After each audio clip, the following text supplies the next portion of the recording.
नमस्कार, मी सांची भोयर म्हणजेच तुमच्या सगळ्यांची लाडकी इंद्रायणी। तर आज मी तुम्हाला सांगणार आहे की महा एपिसोडचं शूट आम्ही कसं केलं ते। तर त्या दिवशी खूप थंडी होती आणि आम्ही सगळे असे कुडकुडत होतो। मला कीर्तनाचा ड्रेस होता म्हणून मला टेक मध्ये स्वेटर घालता नाही आलं, पण जेव्हा कट झाला तर मी स्वेटर घातलं, लगेच घातलं स्वेटर। पण जेव्हा कॅमेरा शिफ्ट झाला, लाइटिंग होत होती, आम्ही शेकोटी केली आणि त्याच्या अवतीभोवती सगळे उभं राहिले, मस्त गरम गरम लागत होतं। आणि जेव्हा टेक होता ना तेव्हा आमचा पप्पा माझ्या शेजारीच उभा राहिला होता, लहान बाळासारखं असं मफलर बांधलं होतं, स्वेटर घातलं होतं आणि माझ्याकडे असं बघून ना चिडवत होता मला, हे बघ मला स्वेटर आहे, त्याला काहीच नाही, त्याला किती थंडी वाजते, असं बोलत होता।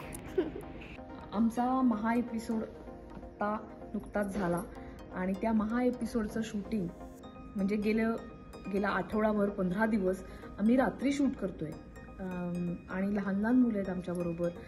खूप थंडी आहे, आम्ही नाशिकमध्ये शूट करतो आहे आणि त्या थंडीच्या दिवसांमध्ये सगळीकडे प्रचंड धुकं पडलेलं आहे। जवळजवळ 11 डिग्री असं तापमान आहे। नंतर ते पहाटे पहाटे अजून कमी होत जातं। तर आमची लहान मुलं सुद्धा या सगळ्या थंडीमध्ये आणि आम्ही सगळी मोठी माणसं सुद्धा थंडीमध्ये थंडी एन्जॉय करत काम करतोय।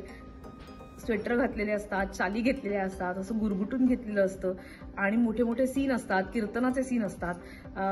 बऱ्याचदा आमच्या कॉस्ट्युममुळे आम्हाला स्वेटर घालता येत नाही, तरी सुद्धा सगळेजण उत्साहानं काम करतायत आणि थंडी एन्जॉय करतायत, नाशिकची थंडी, त्यामुळे खूप मजा येते। जेव्हा मी निरूपण बोलत होते ना तेव्हा असं मला बोलताच येत नव्हतं, म्हणजे असे होत होते। जेव्हा मी नॉर्मल बोलत होते ना तेव्हा माझ्या तोंडातून अशी थंडीची वाफ निघत होती। आणि या प्रकारे आम्ही महा एपिसोडचं कीर्तन शूट केलं।